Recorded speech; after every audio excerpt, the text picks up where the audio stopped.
Proclamação do Evangelho de Jesus Cristo, segundo João.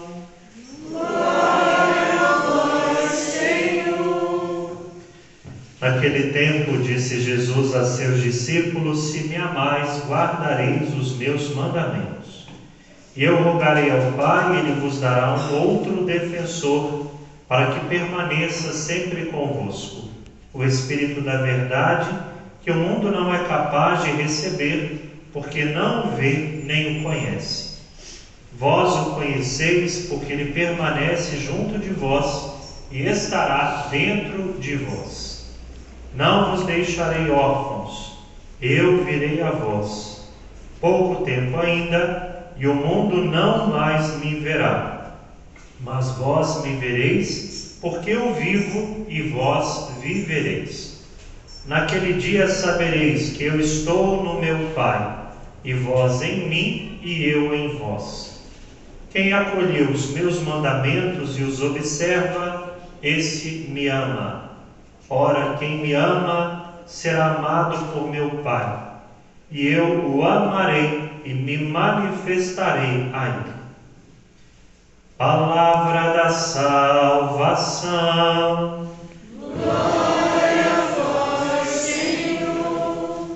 Louvado seja nosso Senhor Jesus Cristo. Muito bem, vamos entender um pouquinho o tempo que a gente está vivendo, que o tempo já está terminando, né? Nós estamos no tempo da Páscoa, né? A Páscoa, ela se desmembra até o dia de Pentecostes. Quantos dias? Sabemos quantos dias? 50. O que é a festa de Pentecostes mesmo, que eu esqueci? A vinda de quem? Papai Noel? Não, a vinda de quem? Espírito Santo sobre quem? Sobre Maria, os apóstolos, sobre toda a igreja nascente, né? Muito bem? E então, o tempo da Páscoa, ele também divide no meio, interessante, né? O quarto domingo da Páscoa é o domingo do bom pastor. Muito bem. Então, até o terceiro domingo, a gente tem até as manifestações de Jesus ressuscitado. Vamos lembrar um pouquinho, né? No primeiro dia da semana, bem de madrugada, as mulheres foram ao túmulo. E o que aconteceu lá? Túmulo, Jesus estava lá, mortinho, né? Nasceu? Não? O que aconteceu? O túmulo estava vazio. Então elas voltaram correndo para contar para os apóstolos e aquele primeiro momento. Na parte da tarde, 2 discípulos estavam indo para uma comunidade. Vocês lembram o nome da comunidade? Emaús, né? E quem apareceu para eles? Quem estava caminhando com eles? Jesus. Eles reconheceram? Não. Quando que eles reconheceram Jesus? Ao partir o pão. Eles, seus olhos abriram, eles voltaram correndo para onde? Para Jerusalém, onde os 12 estavam, no primeiro dia da semana. Depois, à tarde, à noite, primeiro dia da semana ainda, no dia da ressurreição, Jesus se apresenta para os discípulos. Eles estavam com as portas arreganhadas, abertas, não era assim? Estavam muito felizes, né? Eles estavam com medo, com as portas fechadas, e Jesus se manifestou, e Jesus primeiro comunicou a paz, esteja convosco, depois soprou sobre eles o Espírito Santo, e dali então faltou um discípulo naquele dia. Que discípulo faltou? Tomé. Quem foi o apóstolo que faltou? Tomé. 8 dias depois, Tomé estava presente. Tomé, vem cá, põe o teu dedo aqui, Olha a minha mão, olha as minhas chagas, não sejas incrédulo, mas fiel. Né? Muito bem, então, primeiro, segundo, terceiro domingo foi basicamente isso. A gente ficou no primeiro dia da semana. A partir do terceiro domingo de Páscoa, nós temos as manifestações do Cristo para nós. Né? Então, esses 3 primeiros domingos para os discípulos, e agora como que Jesus ressuscitado manifesta para nós, igreja, hoje. Né? Nós sabemos que Ele está no meio de nós. Qual a nossa resposta? O Senhor esteja convosco, Ele está no meio de nós. Nossa, essa é uma resposta na missa que a gente tem que responder com fé e convicção. Ele está no meio de nós. E nós temos que ter certeza da sua presença no meio de nós. E como nos vem essa certeza? Por meio do Espírito Santo.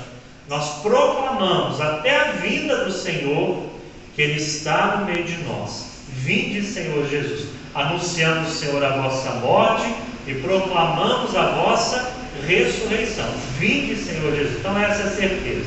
Muito bem, a partir do 4º domingo, então, como eu falei, a gente divide o tempo pascal.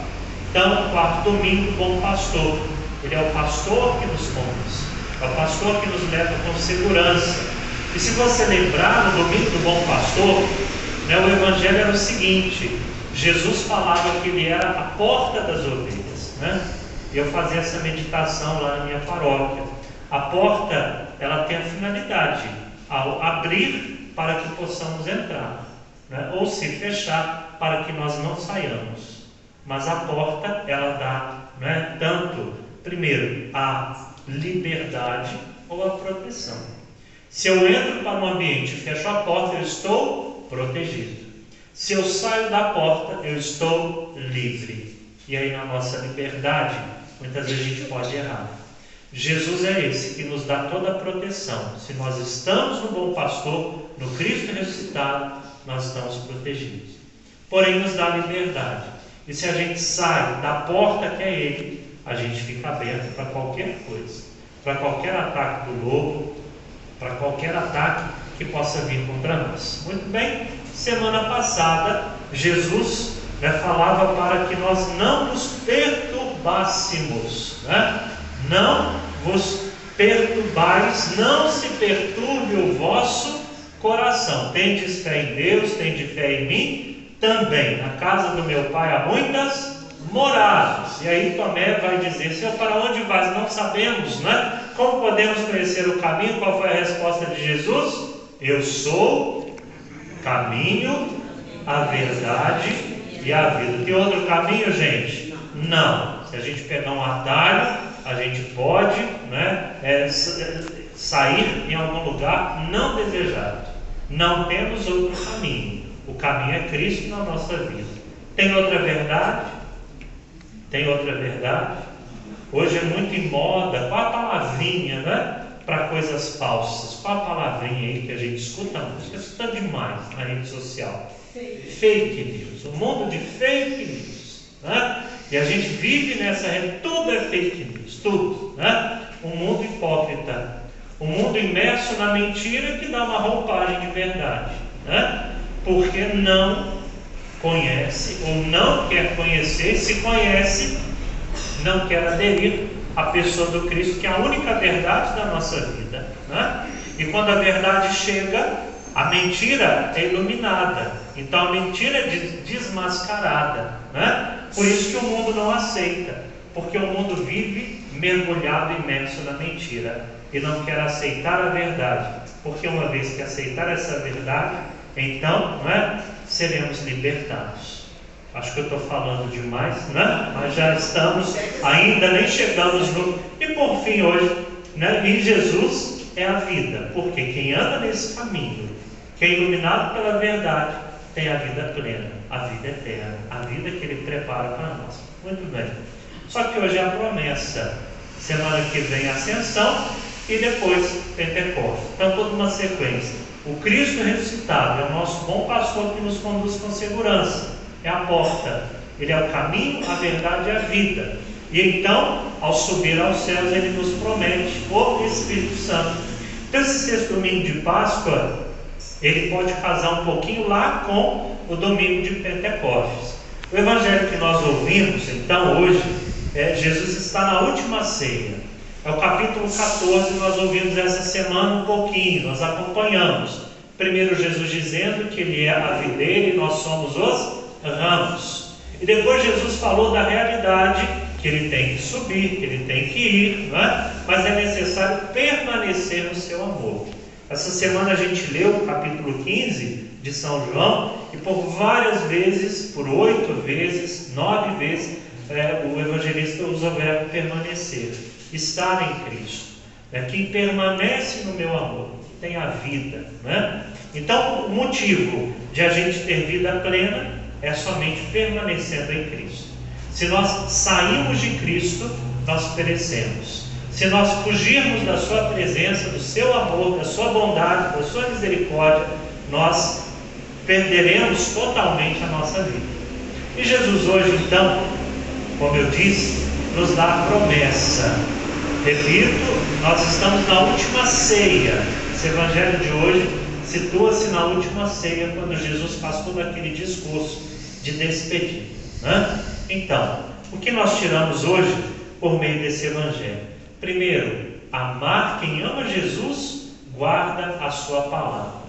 Quando a gente ama muito uma pessoa, né? Alguém da nossa casa, esposa, esposos, filhos, ou se a gente tem um amigo, né?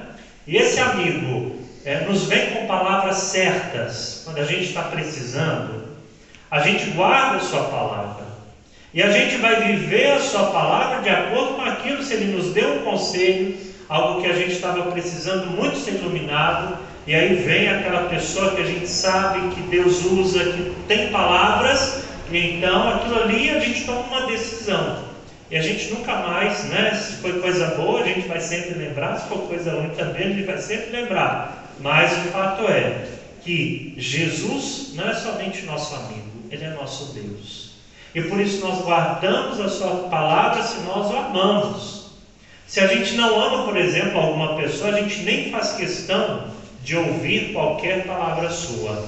Quando nós amamos uma pessoa de verdade, então nós guardaremos a sua palavra.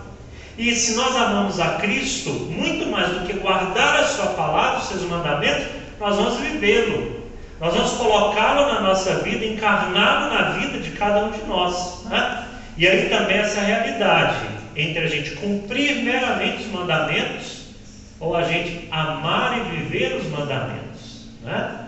Nós sabemos, por exemplo, que o mandamento da lei de Deus de a gente guardar os domingos, de a gente ir à missa aos domingos, né? Que a gente não pode faltar à missa no domingo porque é preceito. Então eu tenho que cumprir o preceito do domingo e também de outros dias que a igreja coloca para que eu cumpra, né? Tá certo? Porém, eu vou à missa piedosamente todo domingo para não descumprir o preceito. Mas eu posso ir à missa não somente por preceito, mas por amor. Quando eu cumpro um mandamento somente por cumprir, está ótimo, está bom, mas pode ser melhor. Por que eu me confesso? Será que é somente porque eu estou em pecado? Porque eu amo a Deus. E quando eu amo uma pessoa, eu tenho medo de ofender aquela pessoa. E o pecado me faz ofender aquela pessoa. Por que eu não falto à missa? Simplesmente porque é preceito, e se eu faltar à missa eu vou pecar? Né? Não somente por isso, porque eu amo estar com Cristo na palavra e na Eucaristia. Né? Uma coisa que você gosta muito de fazer. Tem coisa que a gente gosta de fazer e que a gente faz com todo prazer. Tem coisa que a gente não gosta de fazer, mas eu tenho que fazer. Por exemplo, está muito frio, eu tenho que levantar cedo para trabalhar. É bom ou não é bom? Não, seria bom se a gente pudesse ficar na cama. Mas o que acontece? Eu tenho que levantar porque eu tenho que trabalhar. Não é? Muito mais, gente, por amor, é estar com o Senhor. Por isso, quem me ama, guarda a minha palavra, vive a minha palavra, vive os meus mandamentos. Que alegria, estamos na casa do Senhor. Depois, uma segunda afirmação de Jesus, né? Ele promete o Espírito Santo, que é chamado o Paráclito, né? ou o defensor, ou o advogado, né? Saibam vocês que o paráclito, o advogado, ele era, na época de Jesus, uma pessoa escolhida para estar ao lado do réu, da pessoa que seria julgada, e essa pessoa que estaria ao lado era chamada paráclito, advogado, para não dizer nada, somente para lhe dar segurança. Tem momentos da vida também que nós experimentamos junto a pessoas que estão ao nosso lado. Tem momentos que a gente não tem palavra para dizer em alguma situação. Tem momentos que basta a presença da pessoa. E a presença da pessoa nos fortalece. Há momentos, por exemplo, em velório, que a gente não tem nem o que dizer em relação a certas mortes trágicas, né? Então, o que acontece? Basta a gente estar do lado. Basta a gente estar junto. Jesus promete o Espírito Santo, porque agora Jesus sobe. E corporalmente, fisicamente, Jesus não pode ficar mais ali. É necessário que ele vá para que o Espírito Santo venha para estar ao lado dos discípulos. Dessa forma, se Jesus não pode mais ficar corporalmente e fisicamente vivo, né, ali junto dos discípulos, o Espírito Santo vem em auxílio de todos nós. Então nós temos em nós, não somente do lado, e fala Jesus, dentro de nós o Espírito Santo, o Espírito do Cristo ressuscitado. Depois nós vemos isso quando Jesus ressuscita, quando ele aparece para os discípulos, ele sopra e comunica o Espírito Santo. Recebei o Espírito Santo. Então olha que beleza, minha gente. Nós somos templos do Espírito Santo. Ele está em nós. A promessa que Jesus faz aos seus discípulos se cumpre na nossa vida. Nós recebemos o Espírito Santo no dia do nosso batismo. Nós somos filhos amados de Deus, nós nos incorporamos à igreja de Cristo e nós então recebemos esse defensor, esse consolador, esse Pai dos pobres, esse luz, né, das almas, né, que vem até nós e vem a ser nosso advogado, vem estar do nosso lado. E nós então carregamos em nós esse Espírito que dá vida, que nos leva adiante, para que nós não tenhamos medo de enfrentar o mundo que vem a nos atacar. O Evangelho da missa de hoje falava que Jesus falava da realidade do mundo.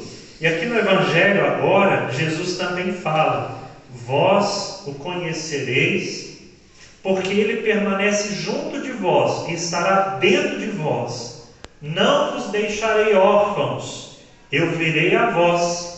Mas o mundo não é capaz de receber, porque não vê e não conhece. Somente quem se abre, como os apóstolos ali no dia de Pentecostes estiveram abertos com Nossa Senhora, né? Somente quem se abre à ação do Espírito Santo é capaz de conhecê-lo. Nós não vemos, né? Ele é o vento, ele é o sopro, é a vida do Cristo. Jesus sopra sobre os discípulos, mas ele nos dá força. E aí então, diante de nossas necessidades, quais as luzes que nós vamos pedir? Do Espírito Santo. Diante das nossas fraquezas, a quem nós vamos pedir a fortaleza? Ao Espírito Santo. Diante das nossas angústias, a quem nós vamos pedir consolo? Ao Espírito Santo. Então vejam que nós não estamos sozinhos. O Espírito Santo é uma pessoa. O Espírito Santo é esse outro defensor. Jesus é o primeiro defensor, mas o Espírito Santo vem em nosso auxílio na nossa fraqueza. Mas o mundo não é capaz de recebê-lo, porque o mundo não conhece. E para isso, meus queridos, por que a gente recebe o Espírito Santo? Para a gente ir além, para a gente lutar contra o mundo que não quer, que não acolhe, que não se abre para receber esse Espírito de Deus. E daí então a gente entende tanto a primeira leitura quanto a segunda leitura, né? A primeira leitura, os apóstolos, aliás, Filipe, que já era diácono, vai até a Samaria. Lembramos da Samaria? Os judeus se davam com os samaritanos? Não, né? Então a Samaria era um lugar assim, meio de escanteio. Era um lugar onde as pessoas tinham preconceito. Então Filipe vai até a Samaria. Lá Filipe começa a pregar. E ali há muitas conversões, né? Os samaritanos se convertem e recebem o batismo. Fala aqui a primeira leitura. Agora eu pergunto, né? Quem aqui é crismado? Levanta a mão, deixa eu ver. Beleza, quase todo mundo, não é? É importante o sacramento da crisma.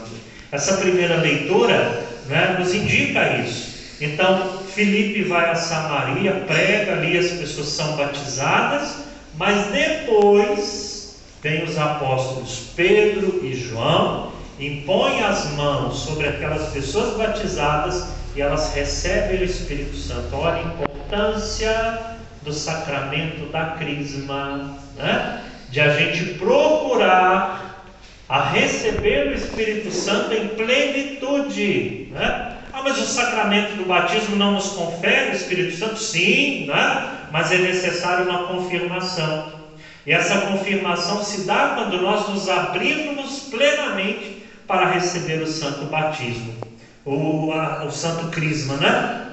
E diante disso, a segunda leitura, São Pedro vai afirmar, né? É necessário que estejamos prontos para dar razão da nossa esperança a todo aquele que vô-la pedir.